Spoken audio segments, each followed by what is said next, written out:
Ymlaen, ymlaen, rhaid pasio'r batwn mlaen. Mae'n bendigedig a peth gorau byti hynny yw bod yn codi ymwybyddiaeth o'r iaith Gymraeg. Ymlaen, rhaid pasio'r batwn mlaen. Ni'n siarad Cymraeg pob dydd yn ysgol ar oedd y ras yn gret. Erbyn hyn, mae ras yr iaith wedi cyrraedd Cyfyrddin a mae llond y lle o blant o ysgol Llangynor. Yn bwysig ar y dau. Ie, wel, fe redo 2,000 o redwyr a fath y ras a nhw drwy 5 tre ar hugen ac fe lwyddo nhw i godi 12,000 o bunnoedd. Arian all wneud gwahaniaeth yn eich cymunedau chi. Ac yma i rannu'r arian, dan ni heno, mae un o sylfaenwyr y ras, sef Siôn Jobbins. Croeso cynnes ato ni, Siôn. Diolch yn fawr. Gathon ni flas fyna o ras, beth yn union oedd i ras o rhedeg o sawl ardal yng Nghymru, ond pam penderfynnes di ddechrau'r ras? Do'n i'n meddwl bod amser cael bach o hwyl i'r Gymraeg. Tynnu mewn pobl sydd falle ddim yn mynd i eisteddfodau math yna beth, a bod nhw eisiau dangos i hochr, a bod dangos bod nhw'n gefnogi'r Gymraeg. A mae yna ras tebyg anferth yn Gwlad y Basg, ac yn Llydaw, ac yn Iwerddon, a mae rhaid i wneud hwn yng Nghymru.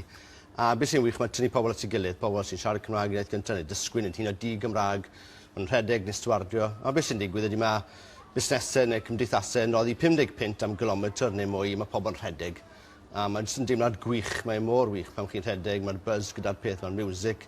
Pob math o gwahanol bobl yn cefnogi a pobl ar y stryd yn cymeradwyo. A dyn gyda'r arian yna, mae da ni 12,000 o bunnau nawr i roi mas yn grantiau i'r holl ardal lle bu'r ras. Felly o Fangor, lawr i Machynlleth, Aberystwyth, Cyfyrddin, dan i'r Sir Benfro, a wedyn gorffen, a wedyn Sir Gar, gorffen yn Llandilo. Ie, felly 12,000 o bunnoedd, mae fe'n dipyn o arian, felly pwy nawr sy'n gallu elwa a siwt maen nhw'n gallu mynd ati i gael gafel ar yr arian? Ni eisiau bobl hala stwff mewn erbyn y trydydd o Chwefror, sef dydd Gwener nesa. Mewn stwff, beth y ti'n golygu nawr? Mae ffurflen gais ar y wefan, sewch chi rasyrieith.cymru, mae'r manylion i gyd fyna. Mae grant hyd at 750 pint i gael, so rhwng 200 ys hyd at 700, dyw pobl ddim yn cael 12,000 i gyd, ni eisiau rhannu fe. Mae dim ond ar gael i clybiau neu cymdeithasau neu busnesau neu beth bynnag sydd yn ardal lle oedd y ras. Felly edrychwch ar y map, felly Bangor, Blaenau, Llanrwst, Bala, Machynlleth, Aber, Ceredigion i gyd.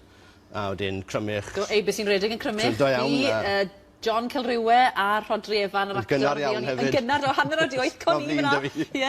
Yng nghanol mae'n hyfnod mamolaeth o'n i yna yn rhedeg. Felly mae'r ardalodd ma nawr i gyd. Lle bu y ras, chi'n gallu rhoi cais mewn, Sir Gar i gyd. A mudiadau wedyn, pwy fath o bobl? Llynedd, y tro diwetha, gafon ni bethau fel siop Cynfelyn, sy'n siop gymunedol bwys Aberystwyth i gofyn Marian i gael llyfrau Cymraeg i'r siop, i'r llyfrgell bach yn y siop. Gafon ni Groes Goch yn Aberteifi, eisiau dod mas o stwff Cymraeg, taflenni Cymraeg. Clwb Hoelion 8 yn eisiau dod mas o taflenni. Oedd Gwyl nôl amlan yn Llangranog, gofyn bach arian, Gwyl Tregaroc yn Rhegaron. Felly dim ond math o bethau. Rhywbeth sy'n hybu'r Gymraeg. Digwyddiad neu'n fenter neu falle cael llenyddiaeth mas. A ni'n edrych am syniadau. Mae hyd at 700 pint yn yr ardal yna. Felly newyddus iawn i glywed. Os chi'n mynd i siŵr, beth amdano, ffoniwch fi. Ie, cysylltwch â Siôn Jobbins. Yn mentre iaith sydd wedi gwneud tomen o waith. Felly diolch i nef amdanyn nhw am wneud siŵr bod y ras yn digwydd.